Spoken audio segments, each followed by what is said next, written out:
in this video, or the part 2 of the introduction, reads what's OCD and what isn't.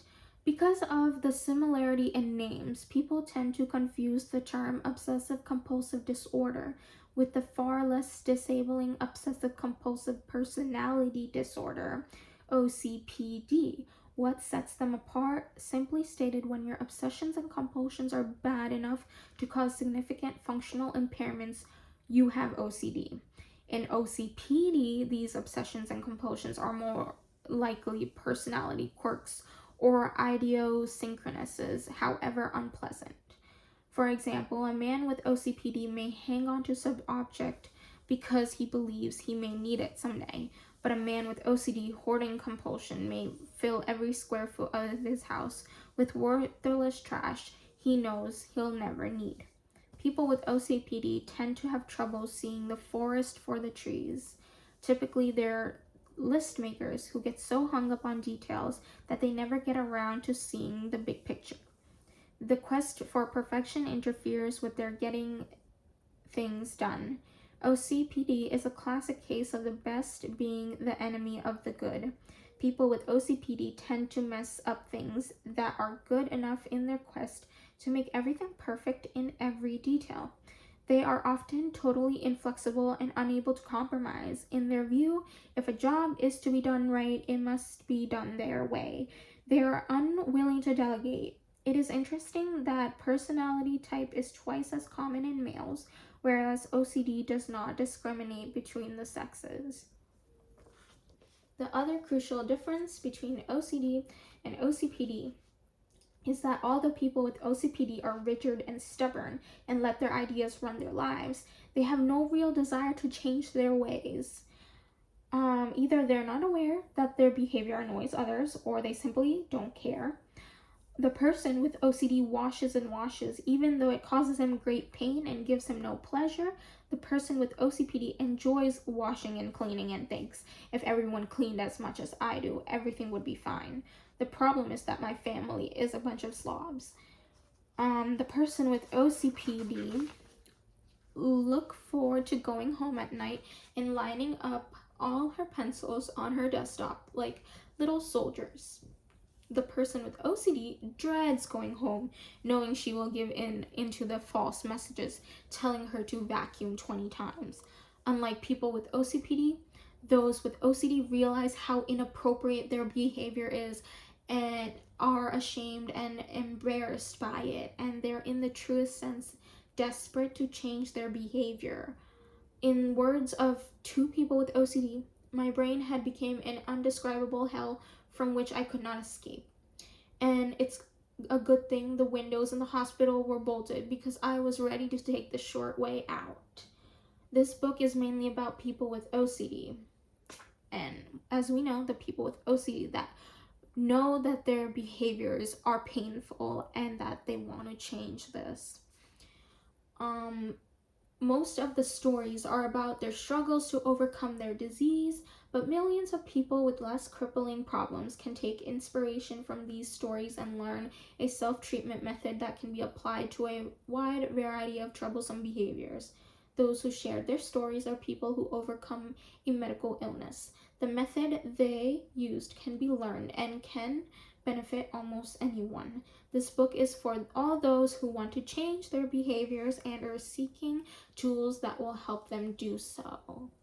So that's basically saying there are people who may not want to change their behavior or think that their behavior is okay, but majority and most people with OCD do look at their compulsions and obsessions as annoying, painful, or very persistent, and they know and are willing to want to change their behavior because it's very painful to keep giving into your compulsions.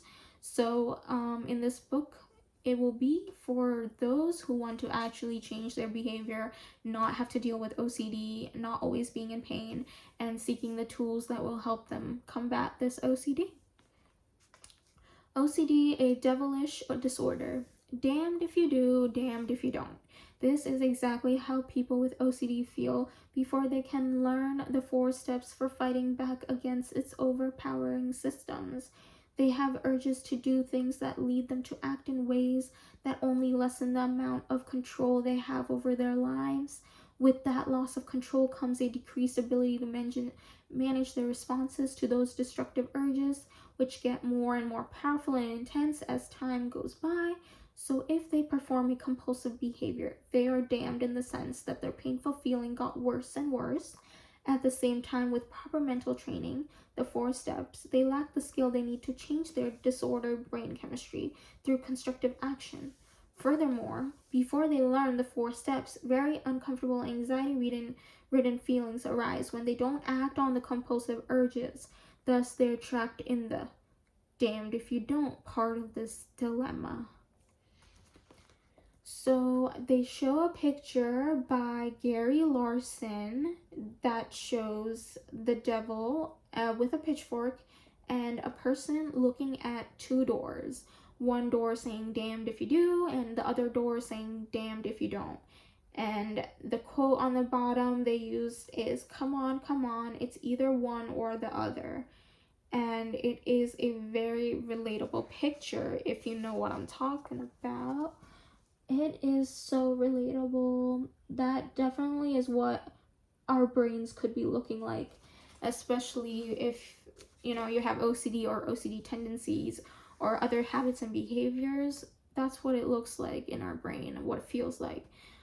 So that is a very good picture, very relatable. OCD is the devil with his pitchfork at their backs. The devil knows that he has the upper hand. If people with OCD listen to him and perform the silly rituals that the demon OCD commands them to perform, then they will truly be damned, because in the long run it will lead only to even more intense urges to perform more and more rituals. Their lives will become a living hell. Very much true. But if they ignore the devil, OCD's awful urges, if they refuse to perform the compulsions right now, the devil will seize the opportunity to jab them with his pitchfork over and over again, causing them great pain. There is, however, another choice, a 3rd door that the devil will never tell them about, and in fact will try to hide from them.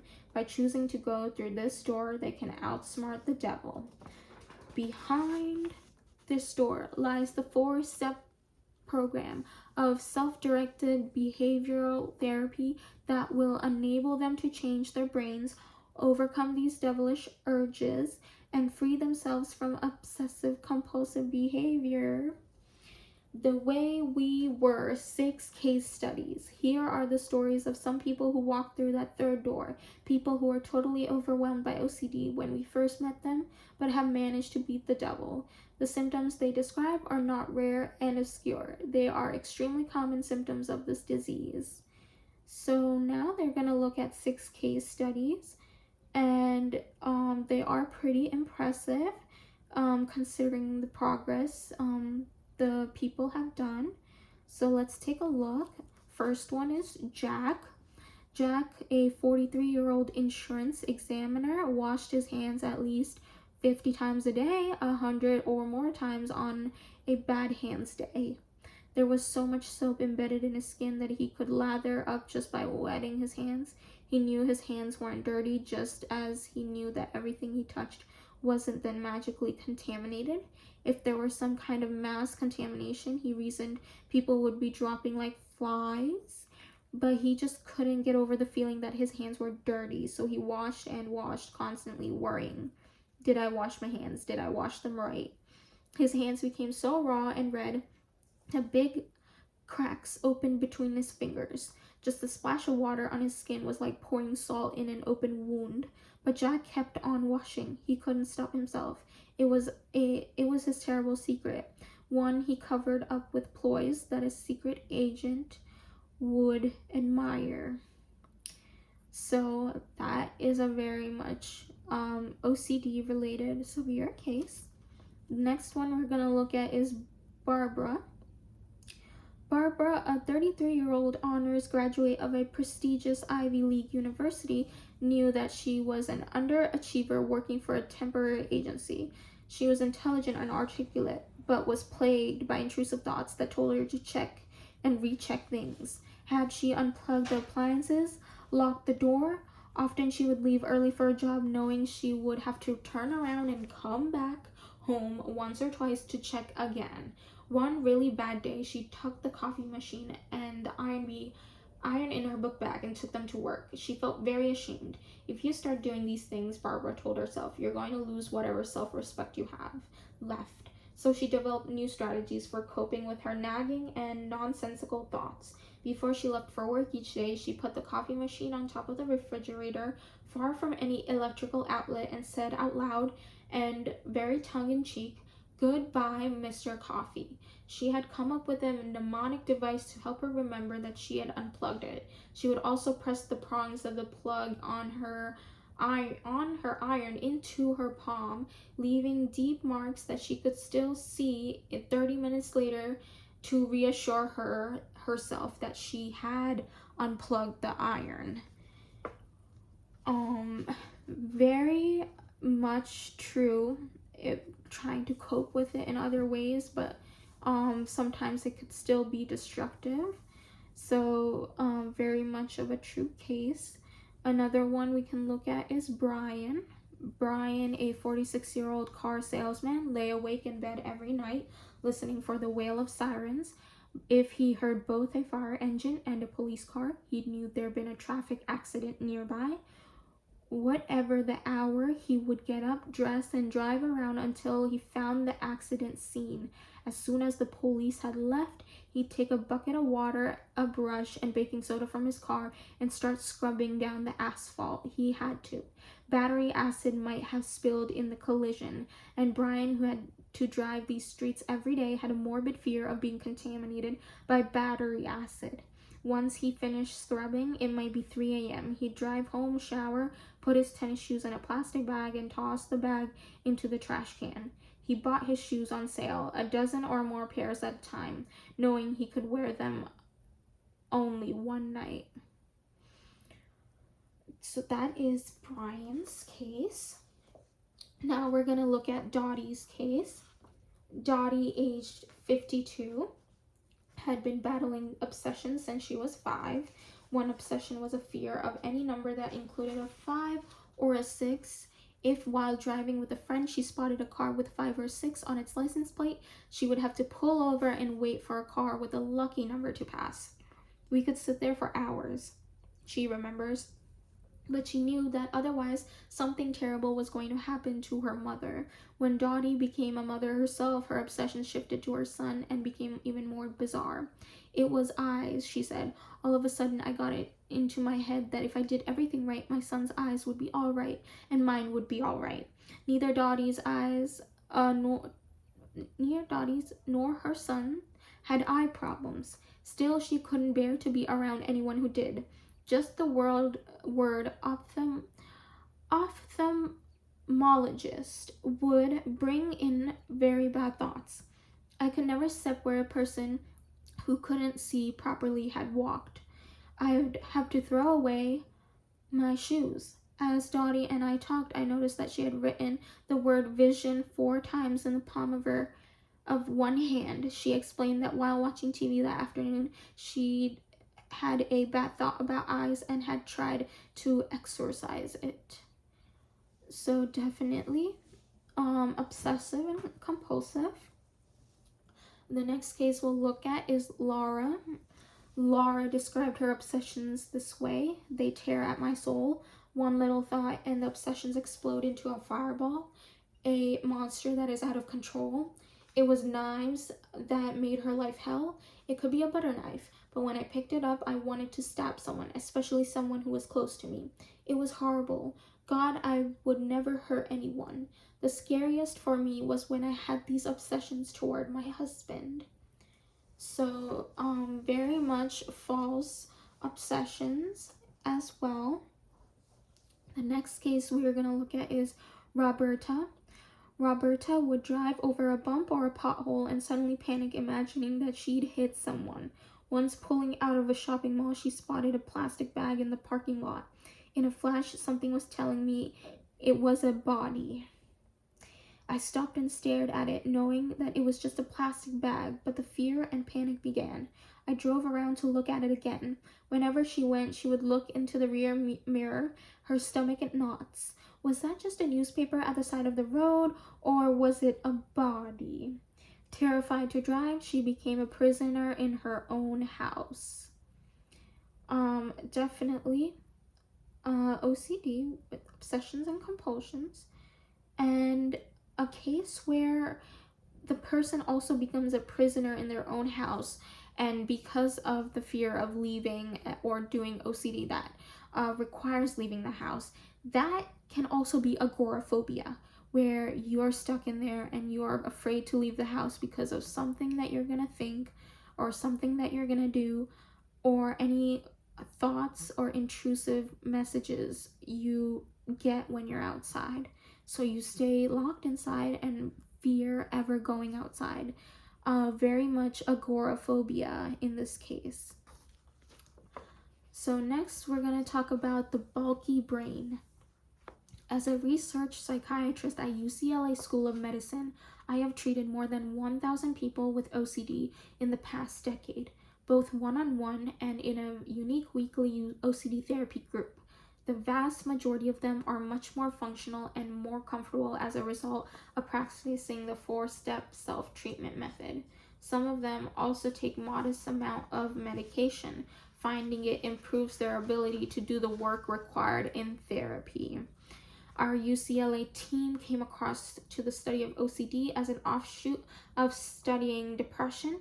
We have noted specific brain changes in depressed patients, and knowing that many people with OCD also suffer from depression. Very much true. We wondered if OCD patients also undergo brain changes. So we placed an ad in the local newspaper asking, do you have repetitive thoughts and rituals you can't control? We hope to find a handful of respondents who would be willing to come to UCLA Neuropsychiatric Institute to have a positron emission tomography, a PET scan, which measures the metabolic activity of the brain. To our astonishment, the response was overwhelming. Clearly, OCD was more prevalent than we thought, which is very much true. When we did PET scans of these people's brains, we could actually see changes related to their OCD. So that is very revolutionary that they're able to look at the brain and see what's there, what's different, what's not normal. They're able to look at that, which is awesome. Over 10 years, I've learned a great deal about people, their courage and their will to survive and improve, and their ability to change and control their responses to the false messages that come from their brain as a result of OCD. Until relatively recently, there was little that doctors could do for people with OCD. Sigmund Freud and his followers believed that these obsessions and compulsions are caused by deep-seated emotional conflicts. Patients often tell us about years of misdiagnosis by well-meaning therapists. Brian recalled one psychotherapist telling him that his fear of battery acid had sexual implications and suggesting that perhaps he has been molested by his father. That was when Brian sought help at UCLA. Now we're gonna look into worrying about worrying. From a doctor's perspective, the biggest problem that people with OCD face is how much they worry about how worried they are. Very much true. When really troubles them is how anxious they get about things they realize aren't worth anything worth worrying about. When we begin to understand the extent of this mental anguish, we can begin to understand some deep truths about the relationship between a person and his or her brain. One way to understand this relationship is to know the difference between the form of obsessive compulsive disorder and its content. When a doctor first asks, what exactly is bothering you? Most people with OCD say something like, I can't stop worrying about my hands being dirty. But a doctor who treated a number of persons with OCD knows that this is not the real problem.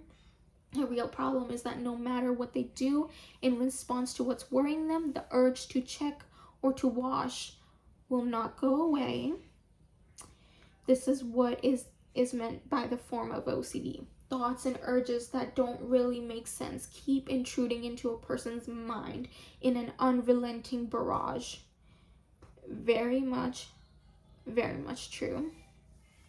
Together with many other brain scientists, our UCLA team believes that OCD is a brain disease, in a sense, a neurological problem.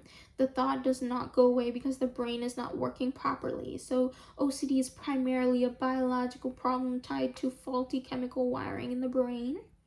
The form of OCD, the unrelenting intrusiveness, and the fact that these thoughts keep reoccurring, is caused by a biochemical imbalance in the brain that may be genetically inherited.